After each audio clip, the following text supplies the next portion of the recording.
Mahigpit na seguridad ang ipinatutupad sa Zamboanga International Airport para sa mga dumarating at tumaalis na eroplano. Bagamat limitado pa lang sa ngayon ang mga biyahe, magandang senyales raw ito na unti-unti nang babalik sa normal ang sitwasyon doon. May ulat on the spot si Mark Salazar. Mark? Rafi, sa mga oras na ito ay dapat boarding na yung huling flight para sa araw na ito sa Zamboanga bound na eroplano ng PAL Express. Ito yung pangalawa sa dalawa lamang na pinayagan na flight. Kanina yung Cebu Pacific ang lumipad ng 8:30 ng umaga.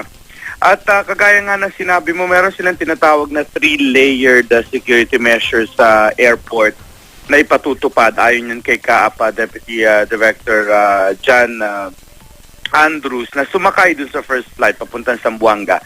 Bawal yung hatid at sundo, bawal yung higit pa sa 7 kilos na hand carry, hindi pwede yung check-in baggage na ipinatupad kanina sa Cebu Pacific. Pero itong palipad na ito ng PAL Express, pinayagan na nila yung check-in luggage kasi kawawa naman dahil I'm sure meron naman ibang klase mga pasahero, profile ng pasahero, pero karaniwan ng kaninang sumakay ay mga OFW na galing sa Hong Kong. Ito yung mga may scheduled leave na.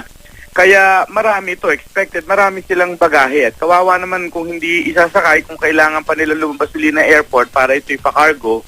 Pinayagan na ng PAL Express na isakay yung kanilang mga bagahe na higit sa 7 kilos.